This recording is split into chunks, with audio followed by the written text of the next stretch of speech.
Hello दोस्तों, मेरा नाम है राहुल। आप देख रहे हैं राहुल बायोलॉजी क्लासेस। आज का टॉपिक हमने लिया है डिसऑर्डर ऑफ रेस्पिरेटरी सिस्टम, जिसमें हम 3 डिसऑर्डर को पढ़ने वाले हैं: asthma, emphysema and occupational respiratory disorder. ठीक है, बात करेंगे हम अस्थमा की। इसकी अस्थमा एक एलर्जिक रिस्पॉन्स के कारण होता है। इसके कारण होता है एलर्जिक रिस्पॉन्स की वजह से। अस्थमा जो है आपका एलर्जिक रिस्पॉन्स की वजह से होता है, एलर्जिक रिस्पॉन्स की वजह से। अस्थमा पेशेंट को क्या होता है? डिफिकल्टी होती है ब्रीथिंग, डिफिकल्टी देखने को मिलती है, डिफिकल्टी इन ब्रीथिंग। सांस लेने में क्या होती है? दिक्कत होती है। और सांस लेते के दौरान उन्हें साउंड आती है घरघराहट की, जिसे हम व्हीजिंग बोलते हैं, wheezing. Due to inflammation of bronchi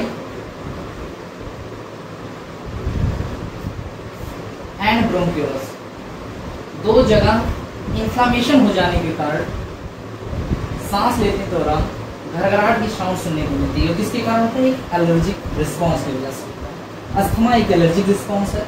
difficulty होती है सांस लेने में पेशेंट को, और सांस लेने के दौरान व्हीजिंग साउंड आती है due to inflammation of bronchi and bronchioles. अब हम एम्फाइसेमा पढ़ेंगे। एम्फाइसेमा की अगर हम बात करें, एम्फाइसेमा एक क्रोनिक डिसऑर्डर है। क्रोनिक का मतलब होता है जो चीज धीरे धीरे, ऐसे बीमारी को हम क्रोनिक बोलते हैं, क्रोनिक डिसऑर्डर। मेजर कॉज होता है कौन से? ये बीमारी सिगरेट स्मोकिंग की वजह से। Major cause of cigarette smoking, cigarette smoking की वजह से होता है। ठीक है, ये मुख्य रूप से आपको ज्यादातर जो सिगरेट पीते हैं, धुआं करते हैं, उनके ये बीमारी होती है एम्फाइसेमा। और ये क्या होता है? इसमें एल्वियोलाई की वाल क्या होती है? डैमेज होती है। एल्वियोलर वाल और डैमेज, वाल क्या होती है? डैमेज होती है, डैमेज हो जाती है। और एल्वियोलाई का वाल का जो सरफेस एरिया होता है, एल्वियोलर का सरफेस एरिया भी क्या होता है? कम हो जाता है। सरफेस एरिया क्या हो जाता है? डिक्रीज हो जाता है। बात करें एम्फाइसेमा का, तो ये क्रोनिक डिसऑर्डर है। मेजर कॉज होता है वाइस सिगरेट पीने की वजह से। एल्वियोलर वाल क्या होती है? इसमें डैमेज हो जाती है। एल्वियोलर वाल का सरफेस एरिया भी क्या हो जाता है? कम हो जाता है। इसीलिए कहते हैं फूफू में हीरोगिरी नहीं है। अब टॉपिक आती है एक टॉपिक लास्ट, ऑक्यूपेशनल रेस्पिरेटरी इन डिसऑर्डर।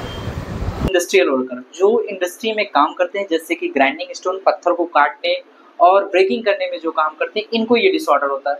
इसमें क्या होता है? उस दौरान जब कटिंग होता है स्टोन, तो ढेर सारे पार्टिकल, डस्ट पार्टिकल उड़ते हैं और उसके दौरान आपके लंग्स में चले जाते हैं। So much dust produce that the defence mechanism, जो हमारा डिफेंस मैकेनिज्म होता है हमारी बॉडी का, वो फुल्ली कोप नहीं कर पाता, इस सिचुएशन से लड़ नहीं पाता। उस दौरान क्या होता है? Lungs exposure can give long exposure, ज्यादा समय तक लेने के कारण क्या होता है? हमारे लंग्स में फाइब्रोसिस होने लगता है, सूजन आने लगता है, जिसे हम प्रोलिफरेशन ऑफ फाइब्रस टिश्यू कहते हैं। इसमें क्या होता है? लंग्स आपका टोटली डैमेज होने लगता है। और एक सिलिकोसिस बीमारी है, सिलिकोसिस, इसमें आप पढ़ेंगे ऑक्यूपेशनल रेस्पिरेटरी डिसऑर्डर में होने वाली बीमारी सिलिकोसिस है, जो नीट में अक्सर पूछा गया है।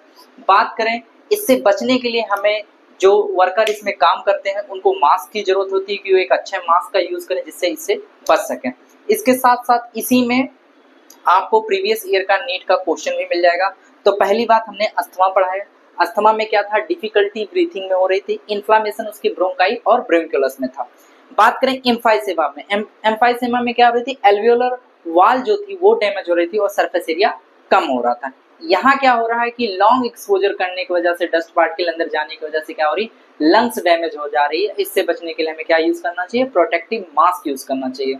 सो थैंक यू एंड धन्यवाद। इसके आगे आपको प्रीवियस ईयर नीट का क्वेश्चन मिल जाएगा, उसको जरूर कर लीजिएगा और प्लीज आंसर कमेंट में करते रहिएगा। थैंक यू, धन्यवाद।